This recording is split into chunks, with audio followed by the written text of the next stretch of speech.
तो मेरे प्यारे बच्चों, अभी तक आपने देखा है कि 3 सीरीज जो है इंग्लिश का, जिसमें कि टोटल 15 क्वेश्चन में मतलब 50 क्वेश्चन करवा चुका हूं। आज तीसरा सीरीज जो आने वाला है, जिसमें कि इसमें भी 25 क्वेश्चन रहेगा। ठीक है, तो अभी तक जो भी वीडियो मैंने डाला है, मेरा पूरा ये आशा है कि आप लोग जरूर उसको देखते हैं और आपको जरूर उससे प्रॉफिट होगा या हुआ होगा।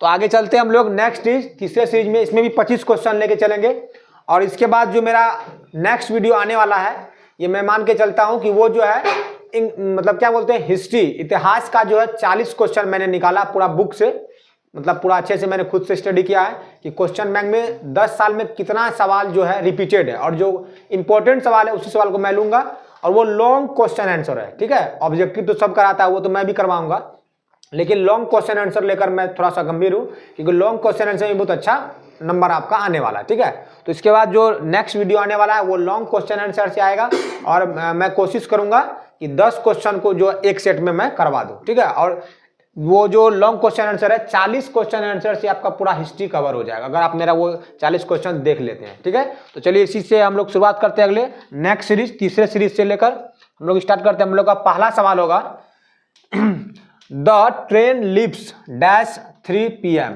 जब भी हम लोग समय की बात करेंगे, ठीक है, जब हम लोग कोई छोटा समय का बात करेंगे तो उसमें जो टाइम के साथ क्या आएगा, उसमें टाइम के साथ आएगा। रुकिए एक मिनट, थोड़ा सा हम कलर जो है चेंज कर लेते हैं। ब्लैक कलर आता है तो ठीक रहता है, ब्लैक कलर इसको हम कर लेते हैं। हम लोग का ब्लैक कलर बहुत अच्छा रहेगा। इसमें हमारा जो आंसर आने वाला है आंसर आने वाला है एट 3 PM, मतलब हम लोग का जो ट्रेन छूटा कितने बजे, 3 बजे। तो ये PM और AM होता है। जो PM है ये आपको दिन के लिए होता है और 12 बजे दिन से लेकर 12 बजे मतलब 11:59 रात तक। ठीक है, और AM जो शुरू होता है ये आपको होता है AM, ये आपको 12 बजे से स्टार्ट हो जाता है, 12 बजे रात से लेकर आपको 11:59 दिन के समय में। ठीक है, ये आप ये छोटा मोटा बात जानते होंगे। तो चलिए इसका नेक्स्ट सवाल हम लोग देखते हैं। नेक्स्ट सवाल हमारा क्या है, तो अगला सवाल है हमारा अगला सवाल, टाइम लग रहा है ना अगला सवाल में, काहे कि थोड़ा सा मैंने सेट नहीं किया था, यहाँ टच पे सेट करना पड़ेगा थोड़ा सा। चलिए हम लोग का नेक्स्ट अगला सवाल है, इसमें साइनोनिम पूछा है। आपको पता है साइनोनिम का मतलब क्या होता है, पर्यायवाची शब्द। तो एंसेस्टर का क्या होता है, तो एंसेस्टर मतलब होता है पूर्वज, एंसेस्टर मतलब पूर्वज। तो हमारा इसमें जो सी ऑप्शन हो जाएगा फोर फादर, इसका मतलब भी क्या होता है, पूर्वज होता है। ये आप याद कर ले, बहुत अच्छा वर्ड है। ठीक है, फोर फादर मतलब पूर्वज होता है। ठीक, और आप जो ये देख रहे हैं रिलेटिव्स, ये तो जान ही रहे हैं, संबंधी होता है, ओल्ड पीपुल, और क्या लिखा हुआ एक्सटिंक्ट ट्राइब, ये भी एक तरह का कोई भी जाति ताति का लेकर कुछ है। ठीक है, वो वर्ड एक तरह से फ्रेजल वर्ब की तरह हो गया, वो रियल इसका मीनिंग कुछ नहीं है। ठीक है, अभी फिलहाल में। उसके बाद हम लोग नेक्स्ट आते हैं एंटोनिम में, जिसका मतलब होता है विलोम शब्द। तो इनफेरियर, ये बहुत अच्छा वर्ड है इनफेरियर, इसका मतलब होता है घटिया, जो सब चीप क्वालिटी का होता है। ठीक है, इसका अगर हम लोग साइनोनिम लिखना चाहेंगे तो इसका चीप लिख सकते हैं, CHEAP, चीप मतलब घटिया। तो इसका जो एंटोनिम हो जाएगा सुपीरियर, मतलब बहुत सर्वोत्तम, बेस्ट क्वालिटी का जो होता है, वो हमारा ऑप्शन नंबर ए जो हमारा इसमें क्या हो जाएगा, सही हो जाएगा। और एक्सेलेंट तो आपको पता है इसका मतलब होता है बेहतरीन, एक्सेलेंट मतलब बेहतरीन। और एक्सटीरियर मतलब क्या होता है, बाहर का, जैसे एक्सटीरियर एंगल होता है, बाह्य कोण होता है। और सपोर्टिव मतलब क्या होता है, सपोर्ट करने वाला। ठीक है, साथ देने वाला। उसके बाद आते हैं हम लोग नेक्स्ट सवाल, क्वेश्चन नंबर 29 पर। हमारा सवाल क्या है, ये सवाल आपको टेंस और टाइम से है। ये भी आप जान लीजिए कि किस टाइप का, मतलब किस अथी से, क्या बोलते हैं, टॉपिक से दिया हुआ सवाल है, किस टॉपिक से, टाइम एंड टेंस से। द मून हैज, तो सबसे पहले ये देख लीजिए, मून जो है स्पेशल, इसलिए यहाँ पर आर्टिकल द का प्रयोग हुआ। ठीक है, और ये आपको सिंगुलर सब्जेक्ट है, तो वर्ब भी सिंगुलर लग रहा है। तो the moon has not yet, क्या हुआ है, तो आपको पता है कि इसमें विल हैव ये नहीं लगेगा। ठीक है, क्योंकि हैज आ गया तो फिर विल हैव भी नहीं होने वाला है। और आपको पता है कि हैज के साथ आपको पता है हैव, हैज और हैड, इन तीनों के साथ कभी भी V4 नहीं आता। V4 कहने का मतलब ING का फॉर्म वाला कोई भी चीज नहीं आएगा। जब भी हैव, हैज, हैड रहेगा, इसके साथ हमेशा V3 आता है, क्या कि हम बताए थे हैव, हैज, हैड में हैव होता है, तो इसमें 3 लकीर है, पहला लकीर, दूसरा लकीर, तीसरा लकीर। इसका मतलब इसमें जब भी वर्ब लगेगा तो वर्ब 3 लगेगा। तो वर्ब 3 ऑप्शन नंबर ये भी नहीं होगा, ये तो आपको पहला V5 हो गया, ये है वर्ब 3, जिसमें सॉरी ये है वर्ब 3, तो ऑप्शन नंबर जो हमारा डी जो है इसमें क्या हो जाएगा, सही हो जाएगा। The moon has not yet appear, appear मतलब होता है प्रतीत होना, ठीक है। तो अभी तक जो है चंद्रमा जो अभी तक प्रतीत नहीं है या नहीं उगा है, ये सेंस में कहा जा रहा है, ठीक है। आते हैं हम लोग नेक्स्ट सवाल पर। हमारा नेक्स्ट सवाल कह रहा है he killed a tiger dash rifle, तो ये आपको प्रीपोजिशन से है, ठीक है।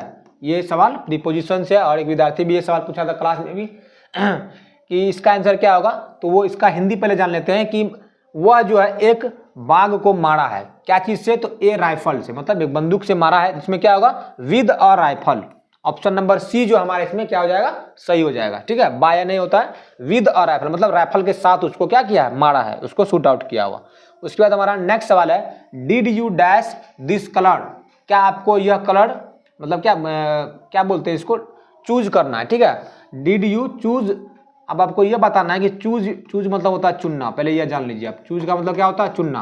तो आपको यह पूछ रहा है क्या आपने इस कलर को चुना है, ठीक है। तो आपको यहाँ वर्ब लगाना, कौन सा वर्ब लगेगा, जैसे कि हम आपको पहले ही बता चुके हैं, जब भी डू आएगा, डज आएगा और डिड आएगा, जब भी ये तीनों कहीं पर आ जाएगा, इसके बाद हमेशा V1 का प्रयोग होता है, मतलब वर्ब का पहला रूप। तो सबसे पहले तो ये ऑप्शन कट जाएगा, क्योंकि ये ING है, कभी भी लगेगा नहीं। उसके बाद ये होगा आपका फर्स्ट रूप हो जाता है, ठीक है। ये सॉरी फर्स्ट रूप नहीं है, ये आपका दूसरा रूप होगा, V2 हो जाएगा, क्या कि चूज का चूज हो गया, ठीक।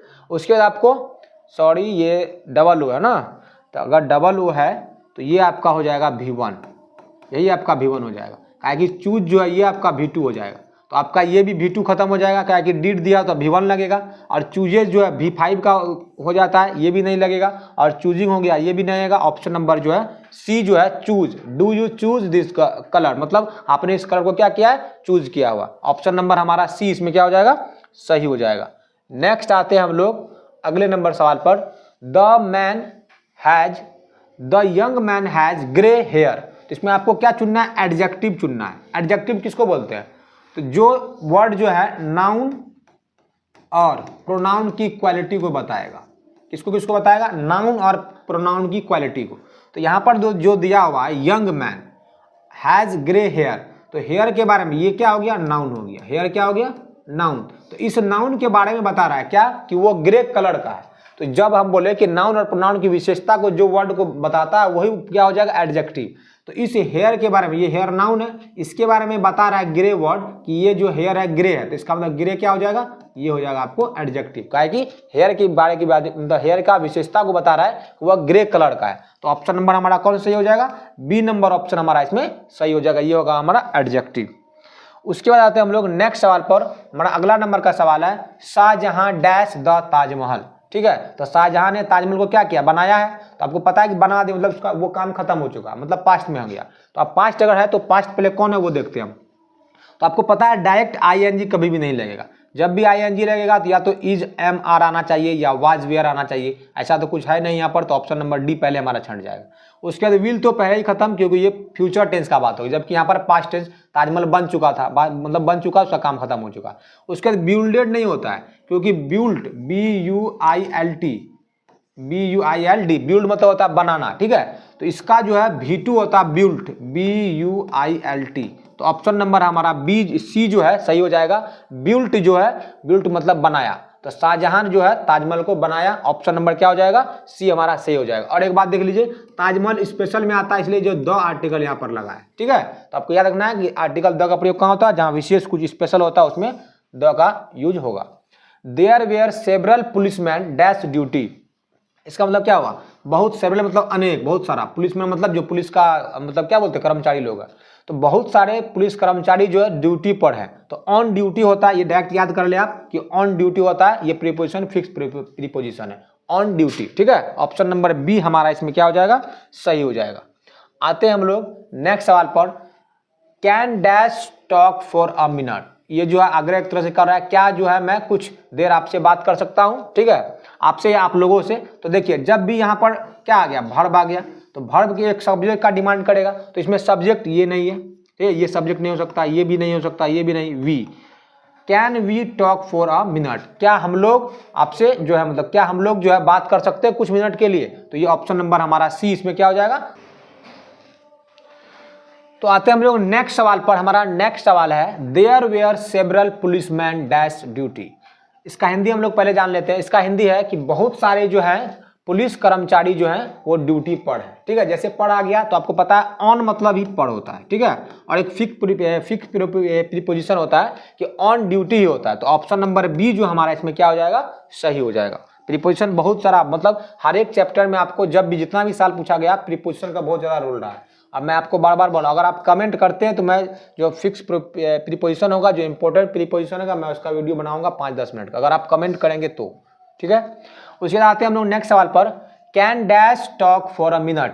इसमें जो आपको ये क्या दिया है, ये वर्ब दे दिया। तो यहाँ पर हमको सब्जेक्ट का डिमांड है कि सब्जेक्ट कौन सा होगा। तो आपको पता है कि डायरेक्ट ये ऑब्जेक्ट हो गया, ऑब्जेक्टिव केस, ये भी ऑब्जेक्ट, ये भी ऑब्जेक्ट। ऑप्शन नंबर सी जो है हमारा can we talk for a minute. आपको पता है कि, और एक बात इंपॉर्टेंट ये भी है कि जब आपको पता है कि मॉडल वर्ब के साथ हमेशा V1 लगता है। ठीक है, तो यहाँ पर दिया भी है तो कैन के साथ टॉक दिया हुआ है। टॉक से ये सब नहीं होता है, क्योंकि हमेशा क्या होता है मॉडल वर्ब के साथ V1। तो क्या होगा हमारा आंसर, वी होगा। Can we talk for a minute. Option number C हमारा इसमें सही हो जाएगा।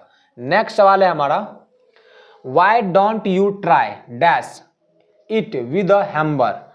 ठीक है, तो इसमें हमारा पहले ऑप्शन देखते हैं हम। ठीक है, आप देख लीजिए यहाँ पर डोंट दिया हुआ। अभी मैंने तुरंत बताया है कि डू रहेगा, डज रहेगा या डिड रहेगा, ये तीनों में से कुछ भी रहे तो हमारा जो ऑप्शन आएगा हमेशा V1 आएगा। क्या आएगा ऑप्शन में, हमेशा V1 आएगा। तो इसमें से देख लीजिए V1 कहाँ है, वही हमारा ऑप्शन हो जाएगा, सही हो जाएगा। तो आपको टू बी हिटिंग, ये तो पहले ही हट गया। डायरेक्ट हिटिंग तो होगा ही नहीं, आपको पता है कि is am are was were आएगा तभी ING आता है। उसके बाद हैविंग हिट, ये भी खत्म हो जाएगा। ऑप्शन नंबर ए हमारा जो है हिट, तो why don't you try hit it with a hammer. ठीक है, ऑप्शन नंबर ए जो है हमारा इसमें सही हो जाएगा। ऑप्शन से भी काट के आप सवाल को बना सकते हैं। उसके बाद हम लोग नेक्स्ट सवाल पर, चूज द करेक्ट सेंटेंस। ठीक है, इसमें हमको करेक्ट सेंटेंस को चुनना है। क्या बताया, माई मदर फॉरबिड मतलब होता है क्षमा करना, me not to go out मतलब मना करना, कि मेरी मदर जो मना कर रही है, क्यों, कि बाहर नहीं जाना इसलिए मना कर रही। My mother forbid me not go to house. My mother, देखिए ये तो नहीं होगा। ठीक है, my mother forbid do not, काहे कि आपको पता है कि ये डू नोट और ये भी, ये दोनों नेगेटिव वर्ड है और एक साथ नहीं आएगा। ठीक है, उसके बाद देखते हैं ये वाला भी देख रहे हैं, my mother forbid me not to go out, ये और ये दोनों लगता है सेम है। My mother forbid me not to, इसमें नॉट टू गो आउट हो गया। ठीक है, तो ये भी ऑप्शन नहीं होगा, क्योंकि जब भी गो आएगा तो टू को लेके आएगा, तो ये भी आपका ऑप्शन बी नंबर भी खत्म हो गया। आगे चलते हैं। अब ऑप्शन नंबर या तो ए हो सकता है या तो डी हो सकता है। एक बार फिर से देखते हैं, माई मदर फॉरबिड, यहाँ तक तो दोनों का सेम है, यहाँ तक दोनों सेम है। अब क्या बोला, नोट टू, और आपको पता होगा कि ये खुद में नेगेटिव है। क्या है, खुद में जब नेगेटिव है तो उसको नेगेटिव का जरूरत है ही नहीं, क्योंकि मना करना, फॉरबिड मतलब ही मना करना होता है। जब नेगेटिव वर्ड यहाँ है तो नेगेटिव का काम नहीं है, तो यहाँ पर फॉरबिड डायरेक्ट दे दिया, तो ऑप्शन नंबर हमारा डी जो है इसमें क्या हो जाएगा, सही हो जाएगा। तो देख लीजिए, ऑप्शन से भी चाहिएगा आप तो आप सवाल सॉल्व कर सकते हैं। ठीक है, उसके बाद आते हैं हम लोग नेक्स्ट सवाल। क्या दिया है इसमें, एंटोनिम बताना। स्टेगनेंट मतलब हो गया आपको, स्टेगनेंट का मतलब होता है आपको आलसी आदमी, जिसको लेजी बोला जाता है। ठीक है, लेजी, तो इसका हमको उल्टा विपरीत लिखना है। तो मोबाइल होता है गतिशील। मोबाइल मतलब क्या होता है, गतिशील। मोबाइल मतलब गतिशील। और प्रोग्रेस मतलब आपको पता ही है, प्रोग्रेस मतलब क्या होता है, विकास करना, प्रगति करना, विकास करना या प्रगति करना। उसके बाद फ्लुएंट मतलब क्या होता है, फ्लुएंट मतलब एक तरह से हो गया आपको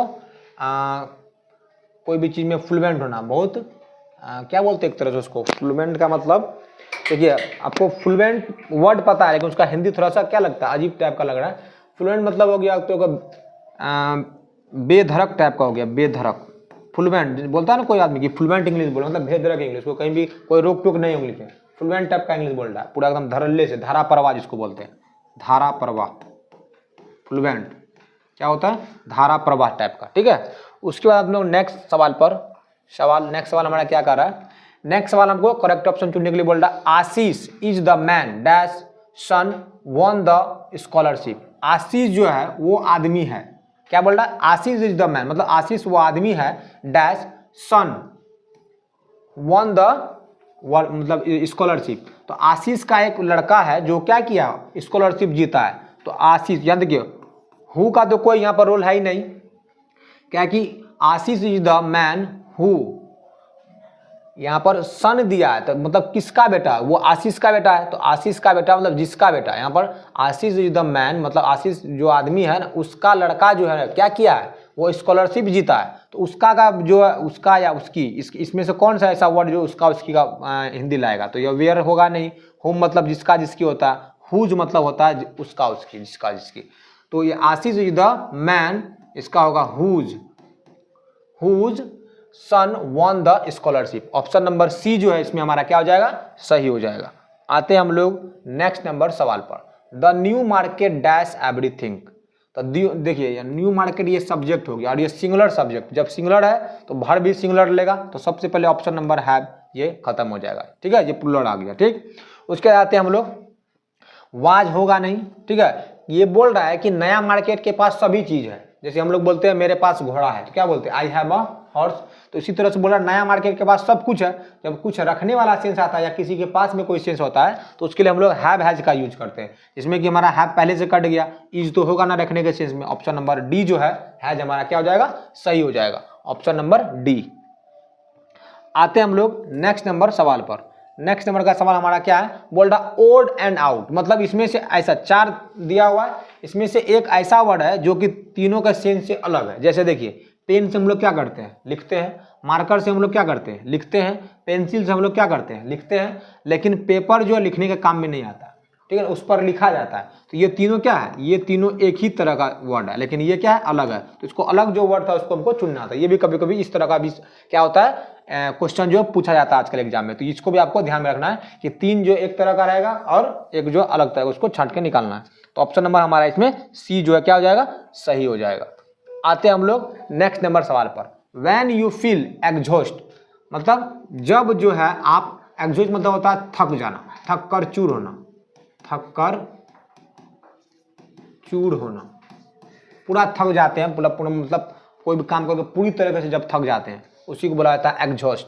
व्हेन यू फील एग्जॉस्ट मतलब जब तुम क्या करते हो, थक कर चूर हो जाते हो। तो यू शुड, आप लोग को उसके बाद क्या चाहिए, जब थक कर आदमी चूर होता है तो क्या चाहिए, हरी मतलब तेजी से भागना, ऐसा कुछ नहीं होता। रन मतलब दौड़ना चाहिए, ये भी नहीं होगा, तो ये ऑप्शन गलत, ये भी गलत। उसके बाद ईट मतलब जब आपको बहुत ज्यादा थकान महसूस हो तो आप खाना खाने जाएंगे, नहीं होगा। तो ऑप्शन नंबर जो सी, क्या करना है, सोना पड़ेगा, स्लीप करना है, ठीक है। तो हमारा जो when you feel exhaust you should sleep, हम लोग को क्या करना चाहिए, सो जाना चाहिए, थोड़ा सा आराम करना चाहिए। आते हैं हम लोग नेक्स्ट सवाल पर। The soldier is a dash poem, ये जो सोल्जर एक पोएम है बुक का, वो किस तरह का पोएम है, तो वो पैट्रियोटिक पोएम, मतलब उसको देशभक्त बोलते हैं, देशभक्ति पोएम, क्या बोलते हैं, देशभक्ति पोएम, देशभक्ति। पैट्रियोटिक मतलब क्या होता है, देशभक्ति। नेचर मतलब क्या होता है, नेचर मतलब प्रकृति, प्रकृति, और लव मतलब पता ही, हैप्पी मतलब आपको पता ही है, ठीक है। तो ऑप्शन नंबर हमारा इसमें क्या हो जाएगा, बी जो है सही हो जाएगा। आते हैं हम लोग नेक्स्ट नंबर सवाल पर। मैकियावेली इज कॉल्ड, मैकियावेली क्या था, ये एक तरह से जो है ना रहस्यमय बिल्ली थी, ठीक है। तो द हिडन पा होगा, ठीक है। इसको अभी तक जो किसी भी पुलिस के हाथ अभी तक नहीं चढ़ा था, कोई भी क्या बोलते हैं, इंटरपोल का पुलिस अभी तक इसको नहीं पकड़ सका था। तो ये जगह हिडन एक तरह से पाव है, ये कहीं भी जाता था, इसको कोई भी पुलिस अभी तक इसको पकड़ नहीं सकता था, इसलिए इसका नाम भी रखा गया चैप्टर का मैकियावेली द मिस्ट्री कैट, ठीक है। तो ऑप्शन नंबर ए हमारा इसमें क्या हो जाएगा, सही हो जाएगा।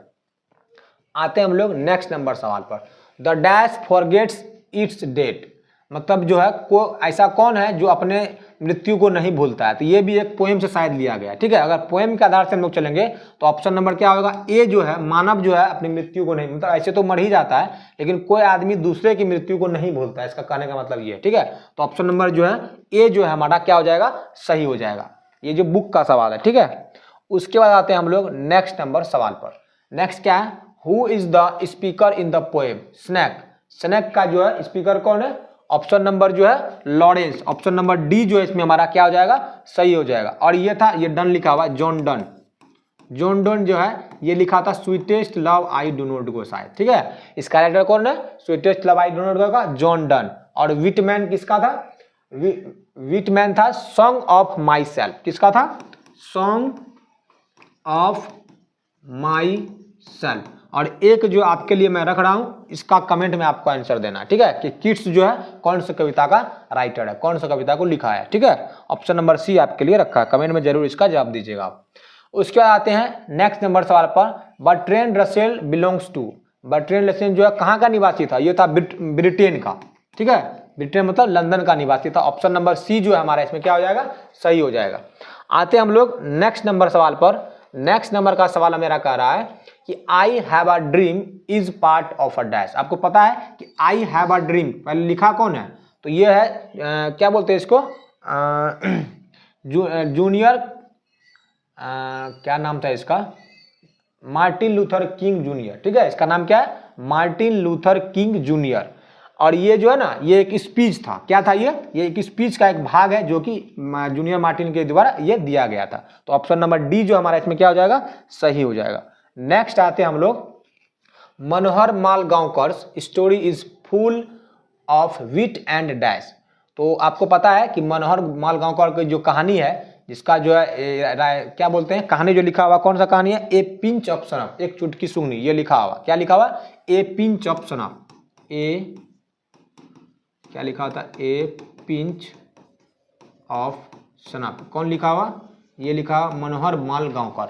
तो ये जो क्या था, ये एक तरह से पूरा चालाकी भरा और एक तरह से क्या था, आयरोनी मतलब हास्य पद, एक तरह से हास्य पद क्या था, कहानी था ये, ठीक है। तो किसके द्वारा लिखा गया था ये कहानी, ए पिंच ऑफ सनफ, मनोहर माल गांवकर के द्वारा। आगे आते हैं हम लोग, नेक्स्ट और लास्ट सवाल है हमारा, who will make quicker journey than the सन।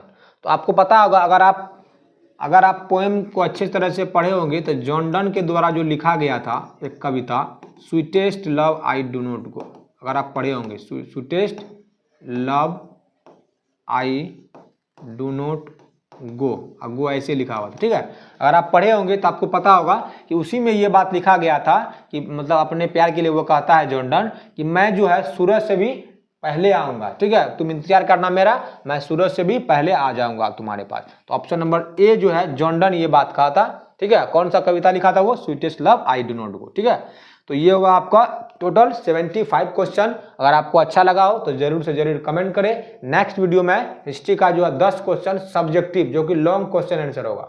अब मैं फिर से बोल रहा हूँ, अगर 40 क्वेश्चन को आप देख लेते हैं हिस्ट्री का तो आपका टोटल बुक कवर हो जाएगा। तो वो क्वेश्चन, वो वीडियो आपको देखना के लिए, मतलब देखने के लिए भूलना नहीं है, ठीक है। और वीडियो कैसा लगा आपको कमेंट जरूर करना। Okay, thank you. इतना वीडियो में मैं समाप्त करता हूँ, अगला नेक्स्ट वीडियो का आपका इंतजार रहेगा।